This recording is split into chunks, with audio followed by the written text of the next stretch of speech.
everyone, welcome to this video. Today we are going to be talking about expanding your capacity. Stay tuned. You never know how much you are capable of until you push those limits, the limits that you put in place for yourself of what's possible. There may have been times in your life where someone had put that limit for you by telling you what you could or could not do or what they thought you were capable of. Well, I'm here to tell you it's time to blow those limitations away because you're the only one in charge of deciding what your limitation is. Now, I know that there's some things in life, no matter how much you work at them, and you probably don't have the desire to do it anyway, that you're just not going to be successful and excel at. So why spend a lot of time working on those when you can be working on the things that bring you joy, that give you meaning, purpose, and fulfillment? So today we are talking about expanding the capacity. And the one thing that I need to get out of the way from the very beginning is when you are setting yourself up for challenges, taking on new adventures, your mindset, your little voice in your head is going to say, well, I don't know if you can do that. Do you really think you can do that? You know, that person did that and they didn't succeed. So why do you think you should be able to succeed? Our minds go to a place of telling us little lies, little white lies about what we are capable of. I'm here to tell you to shut that voice down and really pay attention to that voice and knowing when to shut it down and knowing when you have those encouraging words. The encouraging words come in a whisper. The encouraging words can get louder, but sometimes those little lies can be beacon off in your ears and you just need to shut it down from the very beginning. And you can say, cancel that, stop that, I don't believe that, and really take control over that thought process. So what we're going to talk about is genuinely, in order to expand your capacity, it's going to start with awareness. It's going to start with, what do you know? What are you capable of? Do you know some of the limitations that you've set on yourself based on experiences that you have in the past? Maybe a coach, a mentor, a parent might have said something, you know what? I don't think you'll be good at that, but let's put you in that. I don't know about you, but years ago, I remember I wanted to play the piano so badly. But my mother was so in love with the organ and organ in church that she figured I needed organ lessons. Well, that didn't last very long because I wanted to play the piano. So here, that's just an example of where some of those limitations are set by other people. And you have the capacity to choose and grow into other things. Now, I did end up playing a whole bunch of other instruments, not the piano. And you know what? I still may at some point. But right now, it's not one of my desires. So the biggest thing that I want you to realize that when it comes to expanding our capacity, it really often isn't even related to the desire, although desire is a huge component, but awareness comes first.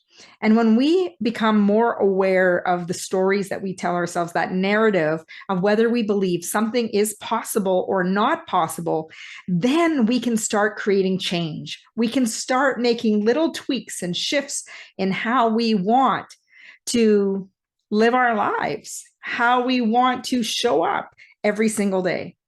So I'm going to talk about some of the things that hold us back from reaching that capacity. That means stepping into that full potential. And this, number one, is the excuses. You have excuses or you have reasons as to why or why not you're doing something. Now, often we can find and poke holes in those excuses by questioning whether or not that is indeed true. Now, excuses are one of the biggest factors in holding us back from having the success that we want in our lives and really moving forward. And when we make those excuses like, oh, the weather's bad. Well, you know what? The weather might not necessarily be bad, but you're making poor clothing choices that make you feel okay in the weather. I remember doing 75 hard. It was minus 40 degrees Celsius here in Canada, bundled up, went for a walk. And when I walked in the house and stripped down those layers, I was pretty excited. Why? Because I knew that not everyone is willing to put in the work or do what it takes to do and get the results that you want. Now, here's the thing. I'm not going to advise everyone to go out in minus 40 degree weather. you're going to choose what's going to be what you're going to feel comfortable with. Now, I made sure I was covered. I wasn't going out there foolishly and making this decision. So I want you to consider that in mind. You're going to make your choices that are going to be best reflective of you. And I take no responsibility for the choices that you make. But I will share with you some of the choices that I have made. And, some of them I have really challenged myself, both mindset, physically, emotionally, spiritually. And what that does is it sets you apart from others, but it also helps you push the limits that you set on yourself. A lot of these limits are not external. Like, although there are external limitations, I'm not going to hand over the controls to other people. There's times where I've had people say, well, do you think you can do that? We really don't think you're going to succeed. And you might be sitting and listening to this or watching this on YouTube and you're like, really, Deb? Yes, I've had those naysayers who question my ability and didn't believe in me. But what mattered most is that I believe in me. And what matters most is that you believe in you. Now, if you're sitting there thinking, well, I don't have a lot of people in my circle that believe in me, I'm here to tell you that you have someone. I'm here to believe in you.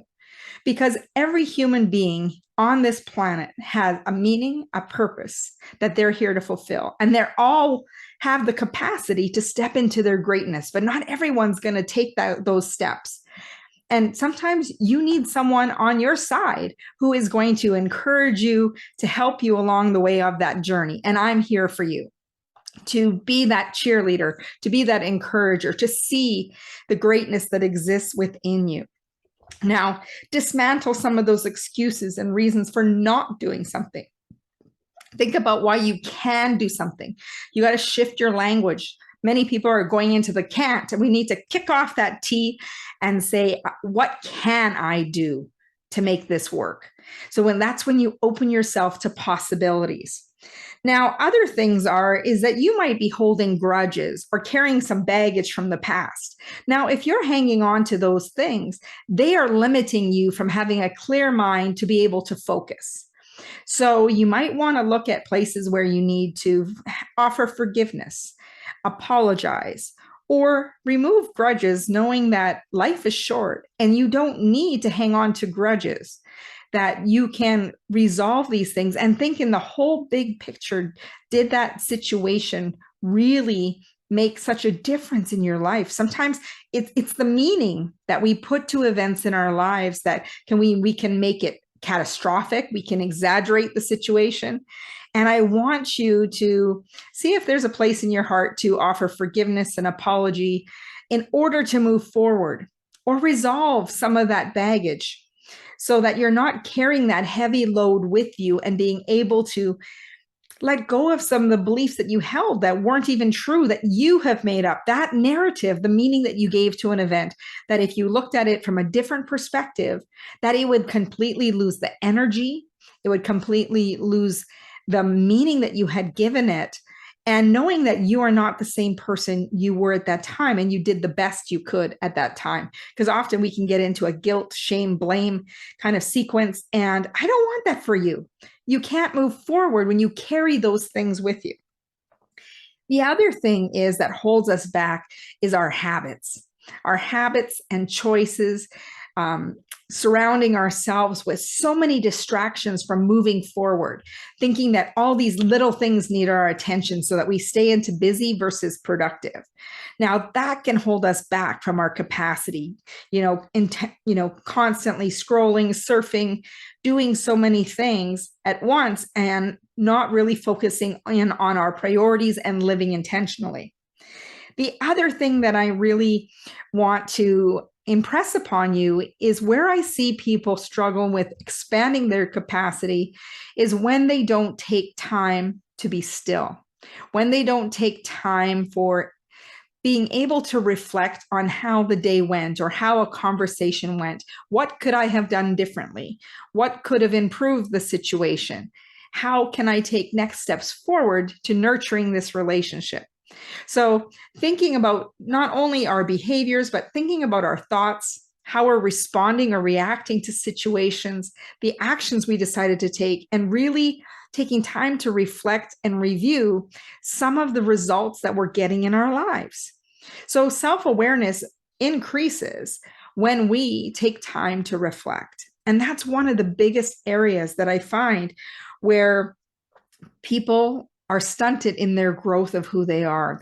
They are unable to step into their potential because they're caught up in some of the habits and not taking time to reflect. And sometimes they're not willing to do the work that's necessary to get them to where they want to be. Is this you? So, some people say, well, I have to volunteer to get that experience. What would happen if you had to pay for that experience? How much would that cost you?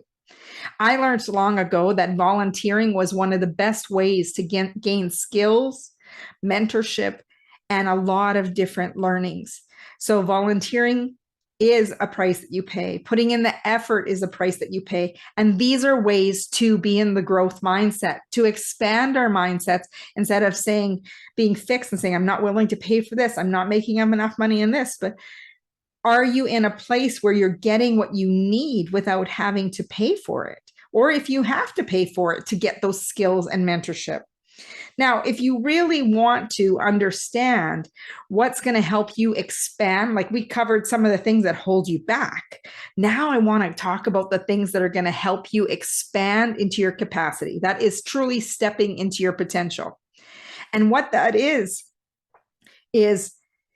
taking on new challenges to learn new things. Do you ever notice when you are learning a new thing that you get really excited, your enthusiasm goes up, your energy goes up, you start jumping out of bed in the morning because you really want to seize the day? Well, that's one of the reasons that you expand your capacity, because you also look from the point of view of possibility. Now, one of the other things that involves with challenges that automatically seems inevitable is that risks come along the way. And with risks, as you gain more knowledge about the risk dissipates and you're not as nervous about it. And I always encourage people to take calculated risks. And by doing so, you're gaining knowledge, you're gaining skills, improving your abilities to handle whatever risk might be facing you. The other thing is we want these challenges to be fun. Now, if you've followed some of my journey and some of my adventures, you know that I intentionally put challenges in front of myself to grow and learn. And sometimes I like to tell people that I choose my own challenges so life doesn't hand me ones that I feel like I couldn't handle. And yet at the same time, I've been able to handle everything that comes my way, and so can you. It's about being open to, again, what can I do versus what can't I do? What are the options available to me? And how can I still seize the opportunities and live fully into my potential? So we want it to be fun. We're going to focus, take some risks. And the other thing that I want you to understand, that your focus and concentration increases as you take on new challenges. Now, we want you to step out of your comfort zone. That's the purpose of a challenge. It stretches you to push the limits that you've already have set on yourself. So it's moving from that learning into a learning zone, not into the panic zone. We're getting you to move into a learning zone in which you are able to absorb and experience and feel and step into this new capacity of who you are. Now, John Maxwell has a really great story about three boys. They're running to this brick wall, and one of the boys throws his cap. He calls blow it off the caps. He throws the cap over the wall, and he looks at his friends and he says, so now I got to go see what's on the other side because my cap's over there. I got to go get my cap. And the two other boys run away. Now, I'm just going to ask you, what is it that you are going to choose to do to expand your capacity? Are you going to maybe apply for a new position? Maybe do something new in your business, expand your social media. Maybe you're going to start writing articles, attend a conference as a speaker, and really do things that you otherwise maybe not thought weren't possible for you. There is so many ways to challenge yourself. They can be responsibility in which you're challenging yourself and taking on new responsibilities. It could be productivity, where you decide that you're going to become more productive by focusing on your performance and tweaking how you do things. Physically, you might challenge yourself to expend and generate more energy by getting into regular workouts 3 to 5 times a week. There is so many ways. You might emotionally challenge yourself by, whenever you feel emotionally triggered, you're going to stop and you're going to take time to understand where that emotion is coming from. Feel it and understand that emotions are messengers. They're there to tell you something about why you feel happy, why you feel sad, why you feel angry, why you're fearful, why you're cheerful, why you have great joy. So pay attention to the things that boost your energy and the things that zap your energy. So really stepping into your potential by expanding the capacity of, and the biggest thing that comes down to is self-image. Self-image, like this is back to the self-awareness. Your self-image, how you see yourself, the narrative that you tell yourself about what you are capable of, will determine your future. So you might want to start paying attention to the stories that you were telling yourself about what you're capable of. And I want you to pick one of them and challenge yourself to see yourself and elevate yourself to a new level that you are capable, especially if it excites you to know that you can do it. It might be running your first 5K. It might be running a 10K marathon. It might be taking that course or learning a new instrument. Whatever it is for you, take on the challenge, expand your capacity, and watch what happens to your energy level as well as your happiness factor.